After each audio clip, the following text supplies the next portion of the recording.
जब vector multiplication में हम इसको सॉल्व करते हैं तो हमारा क्या आता है, साइन थीटा। क्या आता है, साइन थीटा। कब आता है, जब v क्रॉस b होता है। और जब आपको पता होगा जब v डॉट अगर b होता तो क्या होता, कॉस थीटा आता। लेकिन यहाँ पे आपको पता है ये v भी क्या है, वेक्टर क्वांटिटी है, और b भी क्या है, वेक्टर क्वांटिटी है। तो इसलिए इसका क्या होगा, वेक्टर प्रोडक्ट होगा। और वेक्टर प्रोडक्ट में हम क्या लगाते हैं, साइन थीटा। तो इसको सॉल्व करेंगे क्या आएगा, q v b sine theta.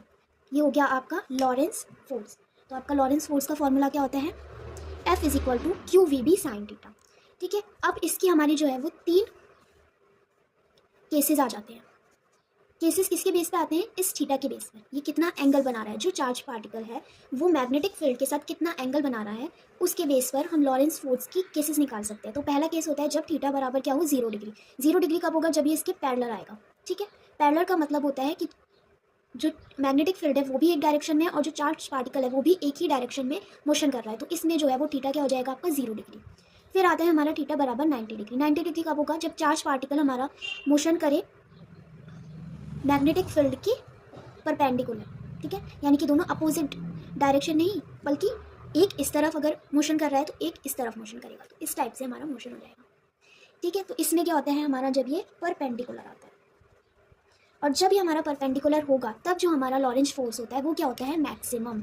Maximum हो जाता है। क्यों होता है, क्योंकि आपको पता है कि साइन 90 बराबर क्या होता है, 1।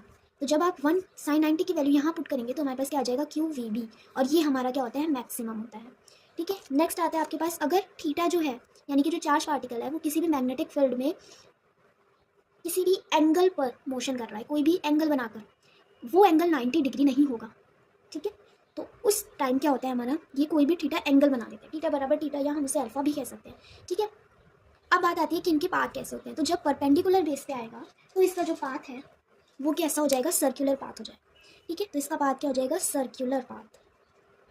ठीक है, और जब थीटा किसी भी एंगल पर आता है, एंगल पर मोशन करता है, ठीक है, कोई भी चार्ज पार्टिकल किसी भी एंगल पर मोशन कर रहा है, तब उसका जो पाथ होगा वो क्या होगा, कॉइल, यानी कि इस टाइप से। सर्कुलर पाथ नहीं होगा इसका, कैसा होगा, कॉइल वाला पाथ हो जाएगा, जैसे हमारी कुंडली होती है घूमी हुई वैसे। और 90 डिग्री पर क्या होता है, सर्कुलर पाथ होता है।